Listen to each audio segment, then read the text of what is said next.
こんにちは。今回は LCC を乗りこなす7つのポイントについてお伝えしたいと思います。前回の動画で安い航空券の探し方と注意点の動画を出したんですけど、今回は LCC に絞ってお話をしたいと思います。LCC は格安航空会社って言われていて、ローコストキャリアの略なんですけど、やっぱりすごく安いし、セールを利用すればさらに安くなるんですけど、使い方によってはね、予約する時期だったりとか、オプションの追加によってかなり高額になってしまうということもあり得るんですね。なので今回はLCC を乗りこなすための7つのポイントについてお話ししたいと思います。はい、では早速1つ目なんですけど、航空会社の種類と会社ごとの荷物のルールを知っておくっていうのがすごく大切になります。で、LCC っていうのは世界中にたくさんの航空会社があって、一部ねちょっと出してみたんですけど、これアジアの中のそれでも一部になります。日本発着でよく使うかなっていう便を挙げてみたんですけど、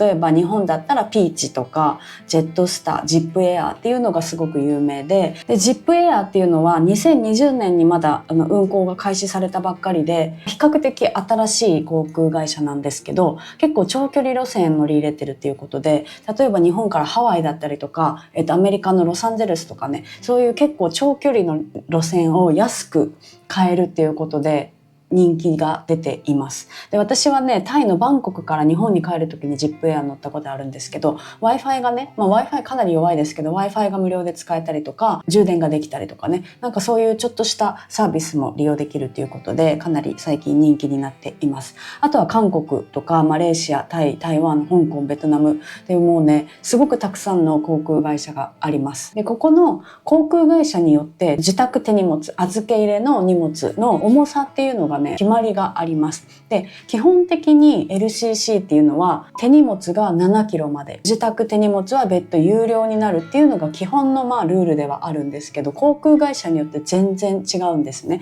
なので、まずはその航空会社の荷物のルールを知っておくっていうのがすごく大切になります。で、例えば韓国の LCC って結構チェジュ航空とか T-Way 航空とかいろいろあるんですけど、韓国の LCC っていうのはね、手荷物が10キロまで OK で、さらに自宅手荷物が15キロまで無料っていうところがほとんどなんですよ。例えば韓国に行く時ってお買い物をたくさんする方もいると思うんですけど、行きをね空っぽの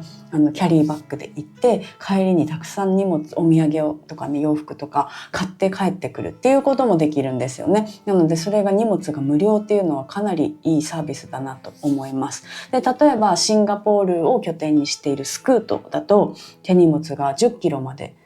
持ち込みできるんですね。で、7キロと10キロの差って私は結構大きいと思っていて、7キロだとちょっと頑張って荷物減らさなきゃって感じなんですけど、10キロだと結構余裕だなっていう感じでできるので、私はスクートは結構気に入って使っています。このねルールがあるんですけど、例えば手荷物7キロなのに8キロだった9キロだったってなると、その分の荷物をその場で捨てることになったりとか、預け入れの荷物がある場合はそっちに移したりとか、オーバーする場合は超過料金っていうのを払わないといけないことになります。はい、で後のところでも説明はするんですけど、荷物のっていうのはできるだけフライト予約時に購入した方が安くなるので、だいたい自分の荷物がどのくらいかっていうのと会社ごとの荷物のルールを知っておくっていうのがすごく大切になります。次が2つ目のポイントなんですけど、ハブ空港を知るっていうことになります。で、ハブ空港っていうのはその言葉としては LCC を表す言葉ではないんですけど、飛行機が乗り継ぎの拠点としてよく利用する空港をハブ空港っていうんですけど、それぞれの航空会社が拠点としている空港っていうのがあるんですね。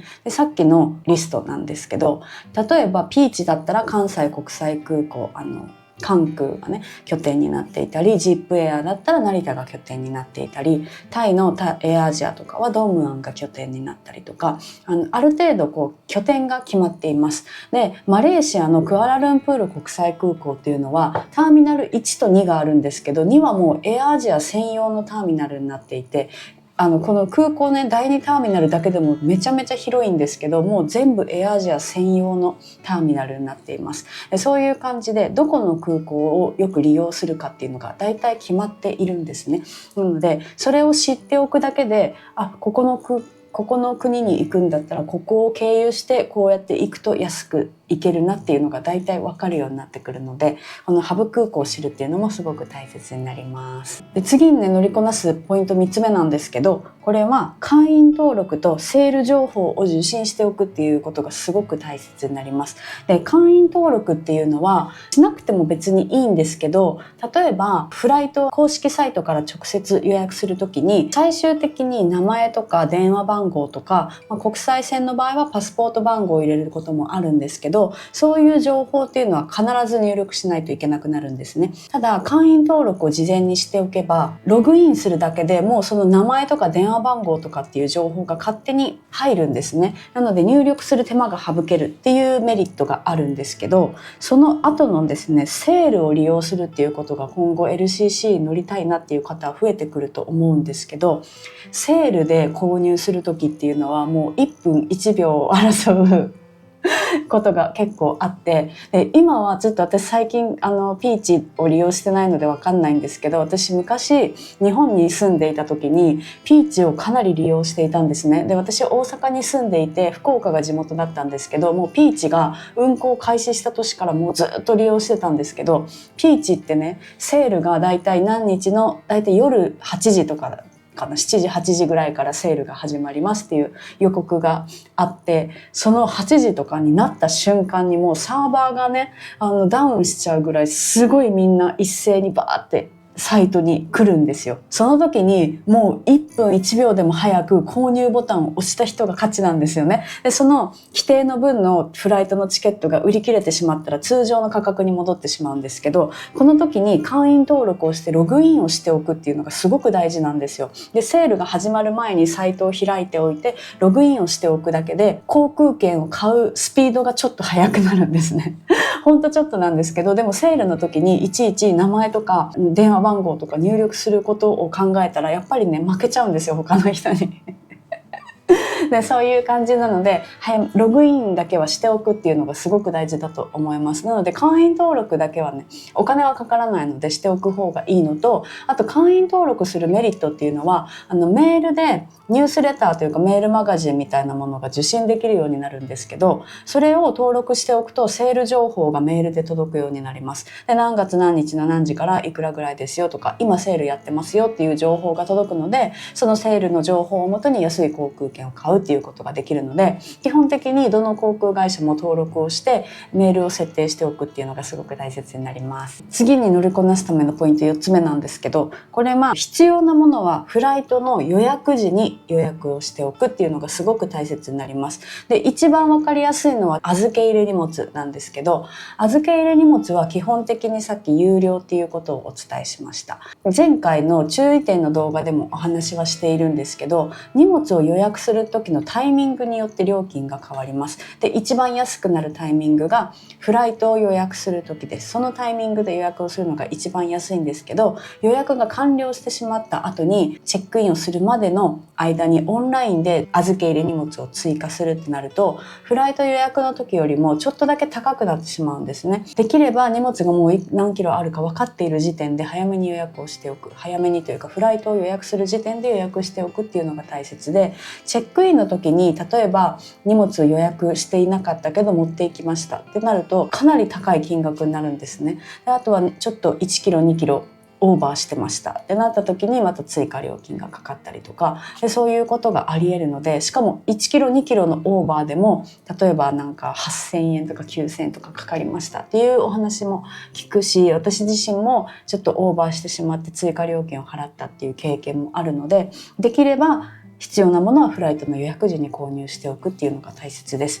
で、あとは手荷物だけではなくって、あとは座席指定だったりとか食事っていうのも有料になります。なのでこういう必要なものは事前に予約しておく方が安いです。で、食事もですね、できればフライトの時に予約しておく方がいいと思います。で、座席指定なんですけど、私は基本的に3時間4時間とかね、短めのフライトの時は全然座席指定しないです。で、座席指定しない時は A、B、C って3列あったら B の真ん中になることが多かったりするんですね。それは運なんですけど、結構ランダムにこう振り分けられてしまうので、それは運なんですけど、例えば私は7時間とか結構長距離の LCC を乗ることもたまにあるんですけど、私はトイレが近いので、そういう時はあえて通路側を選んでおくっていうことをやったりとかもします。はい、ただ、人によっては座席指定の金額もちょっと高いなって感じることがあるかもしれません。座席指定はフライトのね、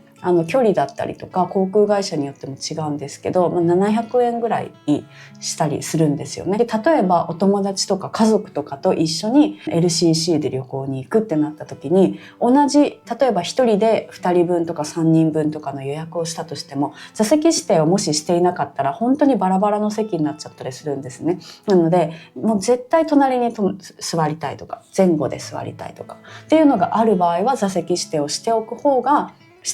とかしておかないと隣に座れない可能性っていうのが高いです。で、たまに空きがたくさんあったら隣同士にしてくれるっていうこともあるんですけど、基本的には有料のサービスになっているので、それは期待しない方がいいと思います。次に LCC を乗りこなすポイント5つ目なんですけど、オンラインチェックインをしておくっていうことが大切になります。で、これは購入して実際にその日当日空港に行く前までのことなんですけど、これは、航空会社によっても違いがあるんですけど、例えば 2,3 日前からチェックインができるようになったりとか、直前にの何時間前までとかってね決まっていて、オンラインチェックインができるんですけど、オンラインチェックインをしておくと長蛇の列に並ばなくていいっていうことができるようになるんですけど、日本の空港の場合、オンラインチェックインをしてようがしてなかろうが同じ列に並ばないといけないっていうことが結構あるので、それは気をつけておかないといけないんですけど、オンラインチェックインをしておいた方が列に並ばなくていい可能性もあるっていうことで、かなりおすすめです。で、例えば荷物なしで LCC に乗る方っていうのは、オンラインチェックインをすることで QR コードが表示されるんですね。QR コードというかバーコードが、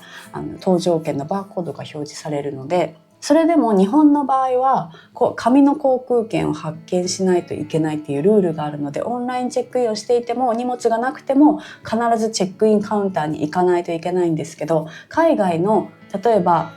エアアジアを利用した時にクアラルンプールからどこかに行きますってなった時に、荷物もありません、オンラインチェックインしてますってなった場合、もうカウンターに行かずにチケットも発券せずに、そのまま携帯のそのバーコードだけで保安検査に行くことができます。なのでチェックインカウンターって基本的に3時間前とか、国際線だと3時間前ぐらいから開くんですけど、その3時間以上前から保安検査に入るっていうこともできるようになるんですね。例えばクアラルンプールだったらキオスクっていう自動発券機みたいのがあるんですけど、それで発券をすることで預け入れ荷物のタグも一緒に出すことができるんですね。なのでそれを自分で荷物につけて持っていくっていうことで、チェックインのカウンターでのチェックインの時間を短くするっていうこともできます。で、そういうのを知っておくだけでかなり時間をね短縮することもできるので、オンラインチェックインは基本的にしておいた方がいいかなと思います。国際線が発券を必ずしないといけないんですよ。国内線の場合はピッと全然そのまま乗ることができます。日本でも例えばジェットスターとかオンラインチェックインをすればQR コードが発行されるので、それでピッて飛行機に乗ることができます。はい、次に LCC を乗りこなすコツ6個目なんですけど、これは映画とか本をダウンロードしておくっていうことになります。で、LCC は基本的に座席の前にあるモニターっていうのがないので、映画とかは見ることができません。長距離でね5時間とか6時間とか乗る場合、映画とかをダウンロードしておくっていう人も多いです。で、私はあんまり映画見ないので、本をねKindle とかで本をダウンロードしておくっていうことが多かったりします。で、それを自分で事前にダウンロードしておかないと、機内は基本的には Wi-Fi がないので、ダウンロードは事前に済ませておいてください。LCC を乗りこなすコツ7個目なんですけど、これは食事を済ませておくっていうことになります。で、飛行機に乗ると機内食が出る航空会社ももちろんあるんですけど、 LCC は基本的にドリンクも食事も有料になっています。なので事前に食事を済ませておくっていうのがすごく大事になるんですけど、もし飛行機に乗ってからお腹空いたなってなったら食事を買わないといけないんですね。で、さっき言ったようにフライト予約する時に購入するよりも高い金額になっていたりとか、私も結構機内でち直接購入したことも何度もあるんですけど、メニューに載っていてもそれはもう売り切れましたとか販売してませんとかって結構な確率で言われるんですね。食べたいものが食べれないっていう可能性もあるので、機内で食べたい場合は事前に予約をしておくのがおすすめです。機内で食べない場合は事前に食べておくっていうのがすごく大事なんですけど、私はプライオリティパスを持っていて、年に5回まで空港のラウンジが利用できるので、基本的に海外からフライトを乗る時っていうのは事前にラウンジに行ってご飯を食べておくっていうことをしておいてます。実は知らない方も多いルールなんですけど、 LCC っていうのは食事が有料になるので、基本的に食べ物の持ち込みっていうのはダメになってます。持ち込みはいいんですけど、機内で食べたらダメっていうルールが一応あるんですね。一応あるけど、ほとんどたくさんの人が持ち込みをしているし食べているし、あんまり注意されないことではあるんですけど、一応ルールとしては持ち込んで食べるのはダメですっていうルールになっています。できるだけ食べ物は中に持ち込まないっていうのが大切になるんですよね。水は一応大丈夫なんですけど、空港によって、例えばシンガポールのチャンギ空港とかコロンボもそうだったかな、インドネシアとかでもよくあるんですけど、国際線に乗るときに保安検査でお水を持っていけないっていうのは知っている方が多いと思うんですけど、その場で捨てるか飲み干すかしないといけないんですね。でその後に保安検査を過ぎた後だったらお水を買っても全然問題ないんですよ。でお水を LCC に持ち込むっていうのは全然問題がないので、お水はねやっぱり持っておいた方がいいかなと思うんですけど、チャンギ空港とかそのインドネシアの空港とか、たまに保安検査を通った後にゲートに入る時にもう一回セキュリティチェックみたいなものがあることがあって、その時に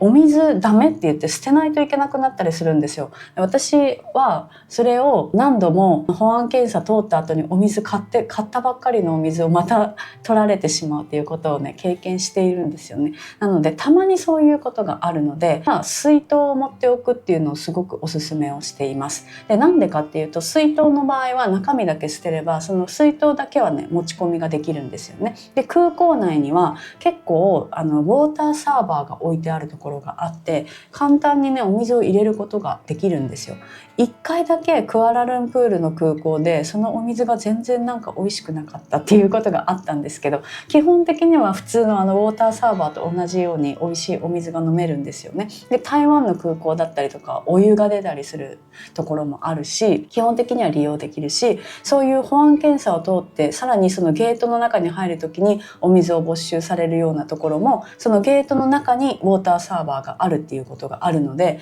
そこだとお水が買えないけどウォーターサーバーだったら水筒があればお水を入れれるっていうことができるので、 LCC に乗る時は私は基本的に水筒は持ち歩いています。ということで今回は LCC を乗りこなす7個のポイントをお伝えしました。 LCC はやっぱりねすごく安いっていうのがメリットなんですけど、デメリットもねやっぱり席がちょっと狭かったりとか、遅延があったりっていうこともあるんですけど、乗りこなすとねかなり安く移動ができるようになるのでぜひ使ってみてください。はい、ということで今回の動画がいいと思ったらチャンネル登録や高評価もよろしくお願いします。ではまた次回の動画でお会いしましょう。さようなら。